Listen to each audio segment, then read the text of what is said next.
CNN and MSDNC who literally write 97.6% bad about me are political arms of the Democrat Party. And in my opinion, they're really corrupt and they're illegal.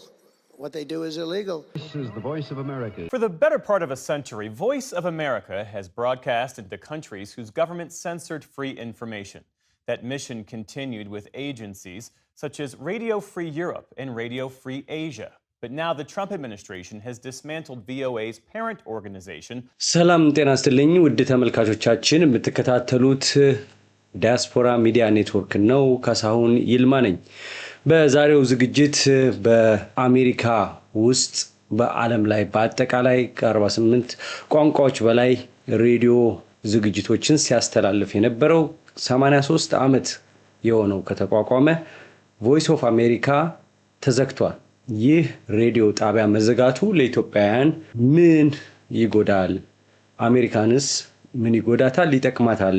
እርምጃውስ ትክክል ነው ወይ የሚለውን እንግዳ ጋብዤ ወደ እናንተ አቀርባለሁ። ይህ ዝግጅት ወደ እናንተ ሲደርስ እናንተም ደግሞ አስተያየታችሁን ሰብስክራይብ ማድረጋችሁን እንዳትዘነጉ ላስታውሳችሁ እወዳለሁ። ስልክ ቁጥሩ 512-677-4634 ነው። ስለ ቪኦኤ ስናወራ በአእምሯችን የሚመጡ በርካታ ጋዜጠኞች አሉ። የቪኦኤ መግቢያው ሙዚቃ ድምጻቸው ሳይቀር ዝግጅቶቻቸው ወደ አእምሯችን ይመጣሉ። እንደ ዛሬው የማህበራዊ ሚዲያ ወይም የዩቲዩብ ሚዲያ መጠለቅለቅ ሳይኖር ብዙዎች ታግለው የሚያገኙት የሚያደምጡት ሬዲዮ ጣቢያ ነበረ። የአሜሪካ ድምጽ ሬዲዮ አንጋፋ ጋዜጠኛ ጋር ቃለ ምልልስ አደርጋለሁ። አብራችሁን ትቆዩ ዘንድ ምጋብዘው ካሳሁን ይልማ ነኝ። እንግዳችን ትዝታ በላቸው ባላለው። አመሰግናለሁ። ትዝታ ጋዜጠኛ ትዝታ በላቸው በጣም ዛሬ ሞቆኛል አንቺን እንዲህ ቃለ ምልልስ በማድረጌ። አንቺም አክብረሽ የጀማሪ ሚዲያ እንደው ብለሽ ቸል አለ ማለትሽ ጥያቄን በደንብ ተወያይተን ዛሬ ስለተገናኘን ከልብ አመሰግናለሁ ትዝታይ። ወይኔም እድሉን ስለሰጠኝ በጣም አመሰግናለሁ። ማንኛውም ሚዲያ በጣም ጠቃሚ ሚና አለው። አሁን ቀርበን እንግዲህ ስለ ቪኦኤ መዘጋት ልንወያይ ነውና ስለ ጥቅሙ ነው የምንወያየው። ስለዚህ ስለጋበዝክ በጣም ነው የማመሰግነው። አመሰግናለሁ። ዋናው የተገናኘንበት በጥሩ ዜና አይደለም። አሁን ያሉት ጋዜጠኞች በዚህ ዙሪያ ማውራት አይችሉም። ሊቭ ነው የተሰጣቸው፣ እረፉ ነው የተባለው። በብዛት እስከ ማርች 31 የሚል ነው ያገኘሁት መረጃ። የተለያዩ ሚዲያዎችም እየዘገቡት እንደሆነ ቀደም ብዬ የአሜሪካ ሚዲያዎችን ተመልካቾቻችን እንዲመለከቱ አድርጌያለሁ። ስለመዘጋቱ ስትሰሚ ምን ተሰማሽ? እንደ ጋዜጠኛ እዛ ቤት 38 ዓመት እንደመስራትሽ። ልክ ነህ ካሳሁን፣ በጣም ነው ያዘንኩት። ያልጠበቅኩት ነገር አይደለም፣ ግን ስሰማ እጅግ በጣም ነው ያዘንኩት። ምክንያቱም ቪኦኤ በግሌ እኔ ባለውለታዬ ነው። ያደግኩበት መስሪያ ቤት ያሳደገኝ፣ ሁሉንም ነገር ያስተማረኝ እና ከኢትዮጵያ ሕዝብ ጋራ እንድገናኝ ያደረገኝ መስሪያ ቤት ነው። ባለውለታዬ ነው፣ ከደሞዙ ውጪ ማለቴ ነው። 38 ዓመት የሰራሁበት መስሪያ ቤት ነው እና ስሰማ በጣም ነው ያዘንኩት። ግን እንዳልኩ ያልጠበቅኩት ነገር አይደለም። ምክንያቱም ቀደም ብሎም በነበረው የፕሬዝዳንት ትራምፕ አስተዳደር ጊዜ የቮይስ ኦፍ አሜሪካ እና የፕሬዝዳንቱ አስተዳደር በቋፍ ላይ ነው ነበረው ሁሉ ነገር። ስለዚህ ካሁን ስል ነበር ሌሎች የመንግስት መስሪያ ቤቶችንም ሲዘጉ እያየሁ። ዲፓርትመንት ኦፍ ኤጁኬሽን፣ ዩኤስኤአይዲ እነዚህን የመሳሰሉ ትልልቅ ተቋማት ተዘግተዋል። ትራምፕ በመጀመሪያ አስተዳደራቸው በተለይ ሚዲያው ላይ ያሳዩት አቋም ቀደም ሲል በቪዲዮም ላይ እንደተመለከተው ነው። ዴሞክራቶችን ፕሮፓጋንዳ ማሽን ናቸው ብለው ያስባሉ። ለዴሞክራቲክ ፓርቲ ያግዛል፣ ይረዳል ያሏቸውን ነገሮች ዲስማንትል እያደረጉ ነው። በአሁኑ አስተዳደር አንቺ ቪኦኤ ውስጥ እየሰራሽ አይደለሽም። በመጀመሪያ አስተዳደር የተነካካ ነገር ነበረ ቪኦኤን ትንሽ የመገፋፋት እንደ የአሁኑ ነገር እንደሚመጣም የጠበቅሽው ከመጀመሪያው እርምጃቸው ተነስቶ እንደሆነ ገምታለሁ። መጀመሪያ ላይ ምን ነበር የተካሄደው እናንተ አካባቢ እዛው እያለሽ በኃላፊነት ላይ? በመጀመሪያው አስተዳደራቸው እንዲሁ ቪኦኤ ላይ ወቀሳ ይሰነዝሩ ነበረ። ይሄ ነው ብለው በማስረጃ ሳያቀርቡ ፕሬዚደንት ትራምፕ እንዲሁ በጅምላ ብቻ አሁን ለምሳሌ በቅርቡ ያሉት ምንድን ነው? ግራ ዘመም ፖለቲካ ያራምዳል ነው ያሉት። እንግዲህ እዚህ ጋር እንዲህ ብሏል አይሉም። በፊትም እንዲሁ በደፈና ነው የቪኦኤን ፕሮግራሞች የወቀሱት። ከዛ እንደዚህ እሳቸው ስልጣን ላይ በነበሩ ጊዜ መጥተው መስሪያ ቤቱን እንዲሁ ለመመርመር የሚመጡ ሰዎች ነበሩ። ያንን በመቃወም በጣም ታዋቂ የሆኑ 7 የሚሆኑ ጋዜጠኞች ወጡ፣ ስራቸውን ለቀው ወጡ፣ በመቃወም ማለት ነው። እና እኛም በጣም በድንጋጤ ነበረ ስንከታተል የነበረው ሁኔታውን።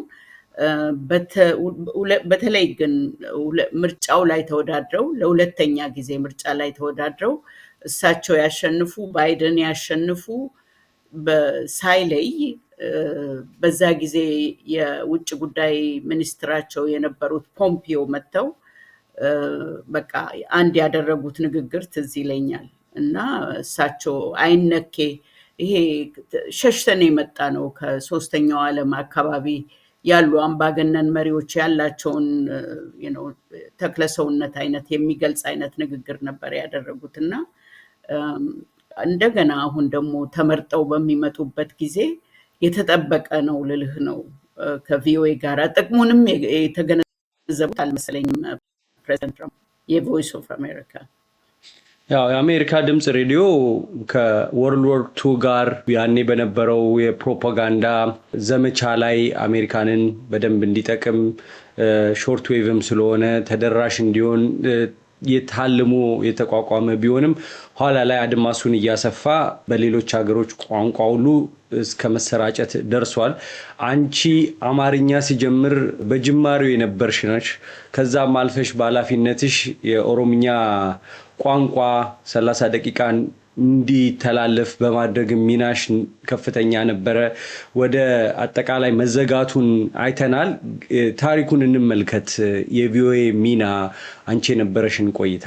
እንደው አንድ ነገር ለማለት አጠቃላይ ቮይስ ኦፍ አሜሪካ የተመሰረተው እንደ አውሮፓ አቆጣጠር በ1942 ዓመተ ምህረት ነው እና ምንድነው ናዚ በዛ ሰሞን ለሚያሰራጨው አሉታዊ የሆነ መረጃ ሀቅ ላይ የተመረኮዘ ሚዛናዊ የሆነ ስለ ጦርነቱም ስለ ተጎዱ ሰዎችም ከጦርነቱ በኋላ ያንን አጸፋውን ለመመለስ ነበር ቮይስ ኦፍ አሜሪካ የተከፈተው። ወደ አማርኛ ስንመጣ አማርኛ እንደ አውሮፓ አቆጣጠር በ1982 ዓመተ ምህረት ነው የተመሰረተው። እኔ ከመስራቾቹ መካከል አይደለሁም። 2 ዓመት ቆይቼ ነው ተቀጥሬ የገባሁት ትምህርት ቤት ግራጁዌት ካደረግኩኝ በኋላ። ከዛ እንግዲህ ለረጅም ዘመን በአማርኛ ላይ ከሰራም በኋላ ቮይስ ኦፍ አሜሪካ ይዘጋ የሚል ያኔ በስልጣን ላይ የነበሩት ጠቅላይ ሚኒስትር መለስ ዜናዊ ነበሩ። ከፍተኛ የሆነ ዘመቻ ነበረ። ዘመቻው ከዋይት ሃውስንም የጨመረ ኮንግረስንም የጨመረ ናሽናል ሴኩሪቲንም የጨመረ ነበረ። ነገር ግን በጣም በርካታ ኢትዮጵያውያን ደግሞ የድጋፍ ደብዳቤ በመጻፍ ውስጥ ያለነውም ደግሞ የውጭ ኢትዮጵያውያንን ድጋፍ በመሻት የቦርድ ኦፍ ዳይሬክተርስ ጋር ጉዳዩ ከቀረበ በኋላ ሲታይ አማርኛ ለምንድን ነው የሚዘጋው ብሎ ያኔ የነበረው የቦርድ ኃላፊ ሲጠይቅ በቃ አይፈለግም ተባለ። ግን ይሄ ቋንቋ ይደመጣል አይደመጥም ተብሎ ሲታይ ማጋነን አይሆንም ከአራቱ አንድ ኢትዮጵያዊ ቮይስ ኦፍ አሜሪካን ያኔ ይከታተላል እና የሚደመጥ ፕሮግራም ታዲያ ለምንድን ነው የሚዘጋው በሚል የቪኦኤ አስተዳደር ምን አደረገ? እንግዲህ ሰጥቶ መቀበል አይነት ነገር አማርኛን ወደ 1 ሰዓት የነበረው አማርኛውን ወደ ግማሽ ሰዓት ቀንሶ 15 ደቂቃ ትግርኛ፣ 15 ደቂቃ ኦሮምኛ ምክንያቱም የጠቅላይ ሚኒስትር መለስ ዜናዊ አስተዳደር ያቀርብ የነበረው ሐሳብ ምንድን ነው? አንደኛ ነገር እኛ በተለያዩ ቋንቋዎች ለህዝብ ፕሮግራም እያዘጋጀን ነው፣ እየለቀቅን ነው። ነፃ ሚዲያ አለ በሀገር ውስጥ። በደርግ ጊዜ የነበረውን ሁኔታ እንረዳለን። አሁን ግን በምን ምክንያት ነው የአሜሪካ ድምፅ ራዲዮ ለ1 ሰዓት ተከታታይ ስርጭት የሚለቅብን የሚል ነበር እና እንግዲህ እንዳልኩ አስተዳደሩ ደግሞ አማርኛን ወደ ግማሽ ሰዓት ቀንሶ 15 ደቂቃ ትግርኛ ለኤርትራ አድማጭና ለትግራይ አድማጭ፣ ከዛ የኦሮምኛ የመጣው ምንድን ነው የህዝብ ቁጥር ስፋት ስላለው በኦሮምኛ ደግሞ ይሰራጭ ተባለ እና አስተዳደሩ እንደ ማግባቢያ ሐሳብ ያቀረበውና ያመጣው ጨርሶ ላለመዝጋት አማርኛን ያመጣው ነው። ከዛ በኋላ ግን እንደምታውቀው አማርኛም ወደ 1 ሰዓት ሰፋ። ሁለቱም ትንንሽ ቋንቋዎች ትንንሽ ቋንቋዎቹን ነው ደቂቃዎቹን ነው 15 ደቂቃ የነበሩትም ወደ ግማሽ ሰዓት ዘለቁ። የአድማጫችንም ቁጥር እየሰፋ ሄደ። ታሪኩ ይሄ ነው።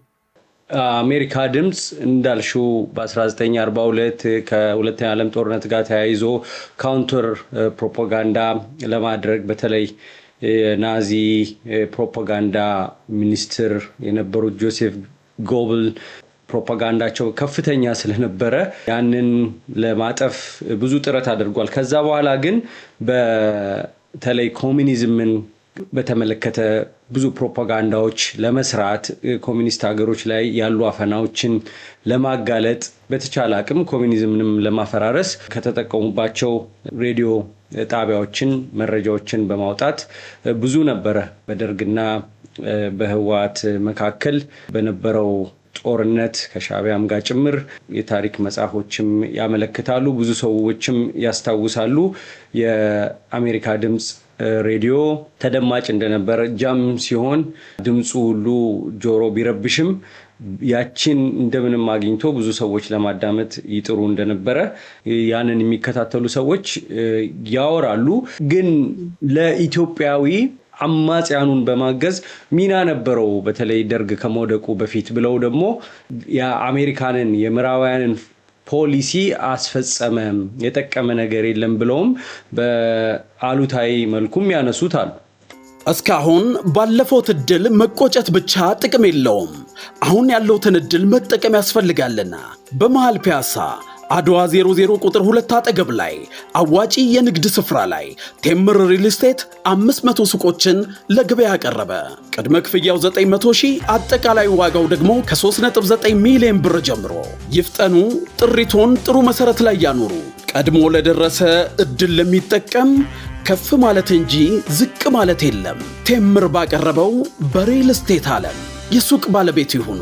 ከዚህ በተጨማሪም በመሃል ፒያሳ ከሊሴ ገብረ ማርያም ትምህርት ቤት ጀርባ ከ480,000 ብር ቅድመ ክፍያ ጀምሮ ከስቱዲዮ እስከ 3 መኝታ ቤት ድረስ የቤት ባለቤት ይሁኑ። ይህ ለእርሶ ይገባዎታል። ቴምር ሪል ስቴት አማጽያኑን በማገዝ ሚና ነበረው በተለይ ደርግ ከመውደቁ በፊት ብለው ደግሞ የአሜሪካንን የምዕራባውያንን ፖሊሲ አስፈጸመ፣ የጠቀመ ነገር የለም ብለውም በአሉታዊ መልኩም ያነሱታል። የሚዲያ ነፃነት በሌለባቸው ሀገሮች፣ አፋኝ መንግስታት ባሉባቸው ሀገሮች ይሄ ታሳቢ ሆነው ነው እንግዲህ አንድ ቋንቋ የሚቋቋመው እና ተአማኒና ሚዛናዊ የሆነ ዜና ለዛ ህዝብ ለማቅረብ ነው። ነገር ግን እርግጥ ነው እንግዲህ እነኚህ ነገር ደግሞ ቀደም ብለህ እንዳልከው አፈናም የሚካሄደው ወይንም ደግሞ ዜናም በትክክል ለህዝብ የማይደርሰው ጨቋኝ መንግስታት ባሉበት ቦታ ነው። እውነት ነው። በደርግ ጊዜ በተለይ የአማርኛ ፕሮግራም ከፍተኛ ሚና ተጫውቷል አገር ውስጥ። እንደውም አንዳንድ ሰዎች በምስጋና መልክ ሲናገሩ ደርግን እኮ የአሜሪካ ድምፅ ነው ያወረደው ይላሉ። ይሄም ምንድነው? በትጥቅ በመሳሪያ ሳይሆን ሰዎችን አቅርቦ የተለያዩ ሁለት አመለካከት ከሁለትም በላይ ከሶስትም በላይ ያላቸውን አመለካከት አቅርቦ በማወያየት ከሩቅ ሆነን ስለምንሰራ ደግሞ ያስሩናል ወይንም መተው ይደበድቡናል የሚል መሸማቀቅ አልነበረም። ስለዚህ መድረኩን እኩል ለተቃዋሚዎችም ለመንግስት ባለስልጣናትም መስጠት፣ የመንግስት ባለስልጣናትም ለሚቀርብባቸው ክስ ወይንም ውንጀላ መተው መልስ እንዲሰጡ በማድረግ እንዳልኩ የተለያዩ ትምህርታዊ የሆኑ እንዲሁም የፖለቲካ፣ የክርክር፣ የውይይት ዝግጅቶችን በማቅረብ ነው ያኔ ቮይስ ኦፍ አሜሪካ እንግዲህ አማርኛውን በደንብ ስለማቀው ወይንም ሆርን ኦፍ አፍሪካ ወይ የአፍሪካ ቀንድ ተብሎ በኋላ 3 ቋንቋ የሆነውን በደንብ ስለማቀው የተቀርቡትም ቋንቋዎች በዚሁ መልኩ እንደሚሰሩ አውቃለሁ። ምክንያቱም መመሪያው ይሄ ነው እና ኦልተርናቲቭ ሚዲያ ሆኖ መቅረብ ነው በአገር ውስጥ። ለዚህ ነው አሁንም ቢሆን የቮይስ ኦፍ አሜሪካ መቋረጥ ትክክለኛ የሆኑ ተአማኒ የሆኑ ዜናዎችን ለማግኘት የኢትዮጵያን ሕዝብ ይጎዳል፣ የኤርትራን ሕዝብ ይጎዳል፣ በዳያስፖራ ያለውንም ይጎዳል። እርግጥ ነው መዓት ሚዲያ የተባሉ አሁን በዩቱብም በተለያየ ሁኔታ ሀገር ውስጥም አሉ። ነገር ግን ጋዜጠኛው ከወገንተኝነት ነፃ ሆኖ የሚያቀርባቸው ዝግጅቶች እንግዲህ ከውጭ በሚገቡ ለምሳሌ በደች ቬሌ እንዲሁም ደግሞ ቢቢሲ ወይንም በአሜሪካ ድምፅ ራዲዮ ነው እንግዲህ ሰው የሚመረኮዘው። አይሆፕ ጥያቄህን መልሻለሁ። ተደራሽነቱም ቀላል አይደለም። ምንም ማህበራዊ ሚዲያ ቢኖርም አሁንም አብዛኛው የኢትዮጵያ ህብረተሰብ የሚኖረው 85% በላይ በገጠር ነው። ገጠሩ ክፍል ኤሌክትሪሲቲ የሌለበት ሀገር ነው። ያው የኤሌክትሪኩን ጉዳይ አናነሳውም ወደዛ ስለማንሄድ ከተማም ጭምር ሾርት ዌቭ ሬዲዮ ስለሆነ ጀርመን ድምፅ ራዲዮ እና አሜሪካ ድምፅ ሬዲዮ ይደመጣሉ። ያ የመደመጥ እድሉ ከፍተኛ ነው። አሁን ኢትዮጵያን ህዝብ ይጎዳል ይሄ ሚዛናዊ ስለሆነ የሚለው አንዱ ሲሆን፣ አሜሪካ በኩልስ አሜሪካ የምታጣው እንግዲህ አሜሪካ ገንዘብ ስታፈስ ብሔራዊ ጥቅሟንም እያሰበች ነው። የሚጠቅማትን ለደህንነቱም ጂኦፖለቲካሊም መረጃዎችንም ለመሰብሰብ እንደ ቋትም ስለምትጠቀመው ነው ቢቢሲም ወደዛ ወደ ሎካል ወደሆኑ ቋንቋዎች መሄድ የጀመረው የቪኦኤን ፈለግ ተከትሎና አሜሪካስ ምንድን ነው የምትጎዳው? አሜሪካ ትጎዳለች። አንድ ምንድን ነው አሁን ከውጭ እንደሚባለው የአሜሪካ ድምፅ ራዲዮ የአሜሪካን መንግስትን ፖሊሲ በፕሮፓጋንዳ መንገድ አይደለም የሚያቀርበው። ኤዲቶሪያል አለን፣ ርዕስ አንቀጽ ከኤዲቶሪያሉ ደግሞ የሚጻፈው የኤዲቶሪያል ዴስክ አለ። እነኚህ ያንን የሚጽፉት አፖይንትድ ሆነው ከስቴት ዲፓርትመንት ጋር ግንኙነት ያላቸው የፖሊሲ ጉዳዮችን የሚጽፉ ናቸው። እነዛን በየዕለቱ ነው እንደዚህ በሳምንት 1፣ 2፣ 3 ማሰማት አለብን። ወደ 2 ደቂቃ እስከ 3 ደቂቃ እርዝማኔ ያለው የዩኤስን ፖሊሲ የሚያንጸባርቅ እንበል በምሳሌ ላስረዳ። በሊቢያ ላይ ይሁን በኢትዮጵያ ላይ ይሁን ኢትዮጵያ ውስጥ በነበረው ጦርነት ላይ ይሁን የሚመጣልንን ቀጥታ ተርጉመን የምናሳልፍበት አለ። እሱ ለምሳሌ መቅረቱ አሜሪካን ሊጎዳ ይችላል።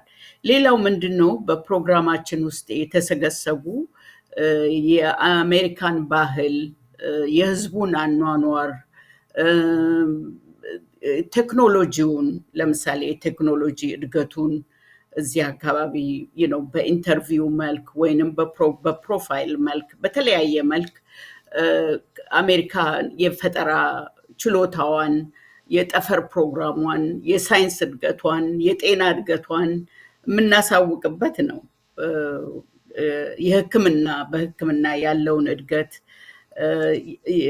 የአሜሪካን ኢኮኖሚ የበለጸገበትን ሁኔታ ይሄንን ሁሉ ይሄንና የተቀረውንም ስለ አሜሪካ የምንዘግብበት መስሪያ ቤት ነው። ከዜናም ከመስጠታችን ውጪ ዜና ላይ ትንታኔ ከማቅረባችን ውጪ ብዙ ጊዜ ተንትነን የምናቀርባቸው ስለ አሜሪካ ብቻ የሆኑ ነገሮች አሉ። በዓለም ላይ ያላት አቋም፣ ምርጫዋ እንዴት ነው የሚካሄደው፣ ኮንግረስ እንዴት ነው የሚሰራው፣ ዲሞክራሲ እንዴት ነው የሚሰራው እዚህ ሀገር፣ ይሄ ሁሉ ለውጭው ዓለም ይሰራጫል እና አሜሪካን ማስተዋወቅ ነው የአሜሪካ ድምፅ ራዲዮ አንዱ ሚናው ማለቴ ነው።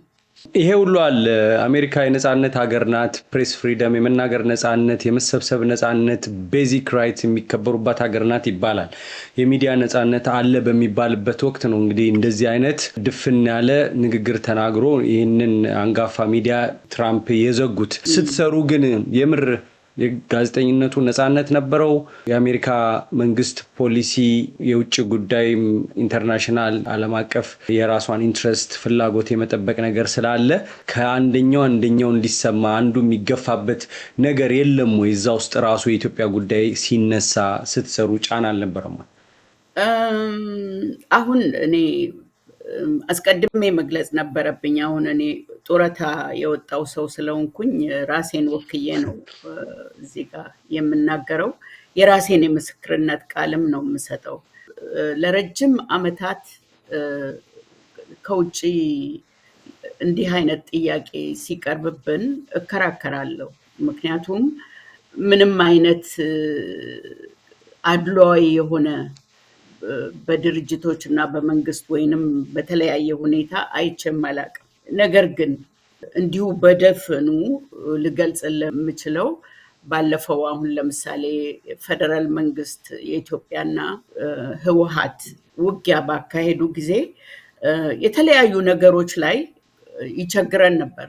አሁን ለምሳሌ ወልቃይት ጠገዴ ብለን ነው የምንዘግበው የነበረው። የለም ምዕራብ ትግራይ በሉ እንደዚህ አይነት ነገር። አሁን ጭና የሚባል ጎንደር ውስጥ አንድ ቦታ አለ እና ትልቅ ማሰከር፣ ትልቅ የህዝብ እልቂት ደረሰ። አንድ ጊዜ የመንግስት ተዋጊዎች መጥተው የህዝባዊ ትግራይ ሓርነት ወታደሮች ተዋጊዎች በሚያስወጡ ጊዜ ወደ ኋላ ተመልሰው ወደ 250 ሰው ነው በአንድ ቀን ያለቀው በዛች መንደር ውስጥ። አሁን እንደሱ አይነቱን ነገሮች ተርጉመን ይሄውና ይሄ ዜና ደርሷል በምንልበት ጊዜ ብዙም ማቅማማት ያለ መቀበል፣ ይሄ እንግዲህ የፖሊሲ ነው ወይ በዛ ጊዜ ኒውስ ዴስክ ላይ ያሉ ሰዎች የሚሰሩት ነው ወይ? ሌላ ለምሳሌ ማይካድራ ሰው ልከን ጋዜጠኛ ልከን ከቤት ቤት እየተዘዋወረ የደረሰውን እልቂት ሳምሪ በሚባለው ኃይል የደረሰውን ፍጅት የጅምላ መቃብሩን ሳይቀር በቪዲዮ ዘግቦ ነው የመጣው። ይህንንም ይሆና ይሄ ነገር ብለን በምናቀርብበት ጊዜ የማቅማማት እንደዚህ ነገር ነው። እኔ በዛ ጊዜ ሰርቪሱን በመምራት ላይ ስላለሁኝ ይሄን ነገር አወኩኝ። ይሄን ነገር ግልጽ ሆኖልኝ ይሆናል። ከሱ በፊት አለቆቼ ይሆናሉ ይሄን ነገር የሚያውቁትና የሚከላከሉት ጥረትም የሚያደርጉት። የሆርን ኦፍ አፍሪካ ወይንም የአፍሪካ ቀንድ ኃላፊ ሆኜ ስሰራ እነዚህ ነገሮች ናቸው የገጠሙን እና የዩኤስ ፖሊሲ ያደላል ማለት ነው በእንደዚህ አይነት ሁኔታ የሚለው ግንዛቤ ላይ የደረስኩት ያኔ ነው። ሌላ አሁን እንዲሁ ለምሳሌ አፋር ውስጥ በጦርነቱ ጊዜ አንድ የአንደኛ ደረጃ ትምህርት ቤት ተመቶ ነበር እና በዛ ጊዜ በርካታ ህፃናት እንግዲህ ተመታ የተባለው ዩኒሴፍ ዘግቦ እንዳወጣው በቲፒኤልኤፍ ኃይል ነው የተመታው እና በጣም ብዙ ህጻናት ተጎዱ። ያንን ዜና ለመስራት በጣም ጥረት ስናደርግ ነበረ። ሰራ ነው ዜናውን። ነገር ግን መጀመሪያ ማስተባበያ ይጠየቅ ተባለ። ያኔ ተወካይ ከነበሩት ከአቶ ጌታቸው ረዳ ማስተባበያ ከወሰድን በኋላ ነው እንደው በአንድ በሁለት መስመር ዜናውን ለመስራት የቻልነው እና እንደው ይሄ እንግዲህ ከኔ ልምድ ነው ይደላል ወይ የአሜሪካን ፖሊሲ ተከትሎ ነው ወይ ቪኦኤ የሚሰራው የሚለውን ለማለት ነው እንደ ምሳሌ እንዲሆን የጠቀስኩት ነው ልልህ ነው። ከሱ በፊት ግን አሰራሩን ብገልጽልህ ዜና ከዓለም አካባቢ በዋይር የሚመጣውን ዜና ነው ሁላችንም ተርጉመን የምናቀርበው። ከዜና መካከል ለህዝባችን ለብሮድካስት ስናደርግ ለታርጌታችን ለኢትዮጵያ አድማጭ ለኤርትራ አድማጭ ወይንም ደግሞ ዳያስፖራ ላይ ተሰራጭቶ ላለው አድማጫችን መርጠን የምንወስደው ከዛ የአካባቢያችንን እንደዚህ ከዛ ትንታኔ የምንሰጥባቸውም ህዝባችንን አድማጫችንን የሚመለከቱትን ነው። ከዛ ውጭ እንግዲህ ትምህርታዊ የሆኑ ዝግጅቶችን በጤና ላይ በዲሞክራሲ ላይ በቤተሰብ በሴቶች ላይ በወጣቶች ላይ እንደዚህ እናቀርባለን እና እሱ ምንም ከፖሊሲ ጋር ግንኙነት የለውም እና በጣም ይገርማል። አመሰግናለሁ። ምናልባት የዚህ ጉዳዮችን ዩኤስአይዲን ሁሉ የምናውቀው ነው። ብዙ ታሪኮችን ወደኋላ ከነጌል ስሚዝ ጋር ተያይዞ ብዙ ነገሮች ይነሳሉ። በጦርነቱም ወቅት ትግራይ ተነጥላ በነበረችበት ወቅት በአሜሪካ በኩል የሚቀርቡ የደህንነት መረጃዎች፣ የሳተላይት መረጃዎች ለህወሓት እንደነበሩ አውሮፕላን ጭምር መቀሌ አርፎ እንደነበረ እነዚህ ነገሮች በወቅቱ በዜና ያው እንደ ሚዲያ ሰው እንከታተል ስለነበረ የቪኦኤም እንዲህ አይነት ጫና ቢመጣ በአቋም ደረጃ በውጪ ጉዳይ በተለይ በአፍሪካ ጉዳይ ላይ ከነ ሱዛን ራይስ ጀምሮ ለማን ያደላ እንደነበረ ኢትዮጵያውያን ያስታውሳሉ። ቪኦኤ ተዘግቶ ይቀራል በአንቺ ግምት ትዝታ? የመጨረሻ ጥያቄ። እውነቱን ለመናገር እኔ ምንም የዚህን መንግስት አረማመድና አዝማሚያ በእውነት አላውቅም እና ይልቅ ምኞቴን ልግለጽ። ቢከፍቱት ከመዘጋቱ በፊትም ወር ያህል ይሆናል አማርኛ ተቀንሶ ወደ ግማሽ ሰዓት ብቻ እንዲሆን ተደርጓል። ጋቢና በሳምንት አንዴ እንዲሆን ተደርጓል። እንግዲህ ይሄ ከውስጥ ከሰው እጥረት ከገንዘብም እጥረት ሊሆን ይችላል። ሆርን ኦፍ አፍሪካ ብቻም አይደለም፣ የሶማሌ ቋንቋም እንደዚሁ 1 ሰዓት ተቀንሶበታል። የተለያዩ እነኚህ ጋር እንግዲህ ቅርበት ስላለኝ ነው እንጂ የተለያዩ ቋንቋዎችም ተቀንሰው ሊሆን ይችላል። እንደዛ እንኳ ቀንሰው በዜና መልኩ የሚሰራጭበትን ዜና ለኢትዮጵያ ሕዝብ በጣም አስፈላጊ ነው። እርግጥ ነው ውዥንብር አለ ኢትዮጵያ ውስጥ። እንደው አንድ ሳልጠቅስም አላልፈው። እኔ የምሰጋው ምንድነው የኢትዮጵያ ሕዝብ ለጆሮው የሚጥመውን ብቻ መስማት ከጀመረ አደጋ ነው እንደዚህ አይነት ነገር። ምክንያቱም ወገንተኝነቱ ለኔ ወገንተኛ ነው ያለውን ብቻ መስማት የለበትም። ሁሉንም ነገር ነው ሁሉንም የሚሰራጨውን ሚዲያ ነው መስማት ያለበት የኢትዮጵያ ሕዝብ።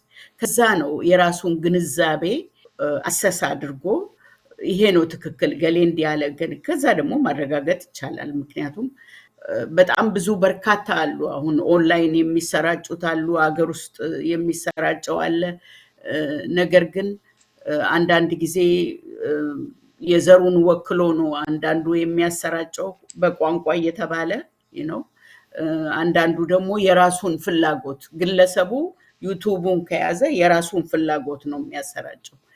ግን እውነት ላይ የተመረከዘ ሚዛናዊ የሆነ ዜና ማዳመጥና ማሰራጨት ለሀገሪቱም ሰላም፣ ህዝቡም ደግሞ መብቱንና ግዴታውን አውቆ ከመንግስት የሚደርስበትን ጭቆና እንኳ ካለ ሊጋፈጠውና ሊታገለው ይችላል ሐቁን ይዞ ማለት ነው። እና እኔ የምመኘው ቮይስ ኦፍ አሜሪካ እንዲከፈት ነው። እንደሱ ልበል። አመሰግናለሁ በጣም ተመልካቾቻችን ከጋዜጠኛ ትዝታ በላቸው ጋር ነው ቃለ ምልልስ ያደረግን ያለነው በቪኦኤ ውስጥ በአሜሪካ ድምጽ ሬዲዮ ውስጥ 38 ዓመት መስራት ቀላል አይደለም። የሚዲያውን እኩሌታ ማለት ይቻላል 83 ዓመቱ ነው ከ1942 ጀምሮ። የስራ ሁኔታ የሚዲያን ሁኔታ ደግሞ ሌላ ጊዜ እንዲሁ ተገናኝተን እናወራለን። አሁን በመዘጋቱ ምክንያት ነው እነዚህን ርዕሶች አንስተን እየተወያየን ያለነው። ትዝታ ከልብ አመሰግናለሁ። የጭናን ነገር ስታነሺ የጭና ቪክቲሞችን የተገደሉባቸውን ግድያው ወቅት የነበሩ ሰዎችን በቦታው እጂ አነጋግሬ የነሱም ቪዲዮ መረጃ አለኝ እና አስታውሰሽኝ ውስጤ ያሰላሰለው ነበር። ብልጭታውንም ስላመጣሽው አርካይቬን መለከታለሁ። ጊዜ እንዳይጠፋ ብዬ ያስቀመጥኩት ነው። ቀሳውስቱን ምኑን እዛ አካባቢ ነዋሪዎቹን እንዴት እንደተረፉ፣ እንዴት ሚስታቸውን፣ እንዴት ባላቸውን፣ እንዴት ልጆቻቸውን እንዳጡ ሰዎችን በቦታው እጅ አነጋግሬያለሁ። ስለ ቆይታችን ከልብ አመሰግናለሁ። ተመልካቾቻችን ጋዜጠኛ ትዝታ በላቸው እድሉን ስለሰጠኝ በጣም አመሰግናለሁ ካሳሁን። እግዚአብሔር ይስጥልኝ። እበረታለሁ። ተመልካቾቻችን እንደዚህ የራቁ ብዙ አስተዋጽኦ ያበረከቱ የምናከብራቸው ሰዎችን ለማቅረብ እሞክራለሁ። እነሱም ከቻሉ ደግሞ ፕሮግራም ቢኖራቸው ይሄ ሚዲያ ለእነሱም ክፍት እንደሆነ በዚሁ አጋጣሚ ያሳውቃለሁ። 5126774634 ስልክ ቁጥራችን ነው። እዛ ላይ አስተያየት መልእክት መተው ትችላላችሁ። ብዙ ሰዎች ትደውላላችሁ። ካልመለስኩ እንኳን አይቼ ደውላለሁ ወይም ጽሁፍ መልእክት ልካለሁ። እናንተም የድምጽ መልእክታችሁን ወይም በጽሁፍ ብትተውልኝ አገኘዋለሁ ማለት ነው። ሚዲያውን ለማገዝ በዜል በካሽ 6463263147 ላይ እዛ ላይ ብትልኩ ሚዲያው ይታገዛል ማለት ነው። ሁላችሁም ስለተከታተላችሁን ከልብ አመሰግናለሁ። ትዝታን አመሰግናለሁ እጅግ አድርጌ። እግዚአብሔር ያክብርልኝ። እግዚአብሔር ይስጥልኝ።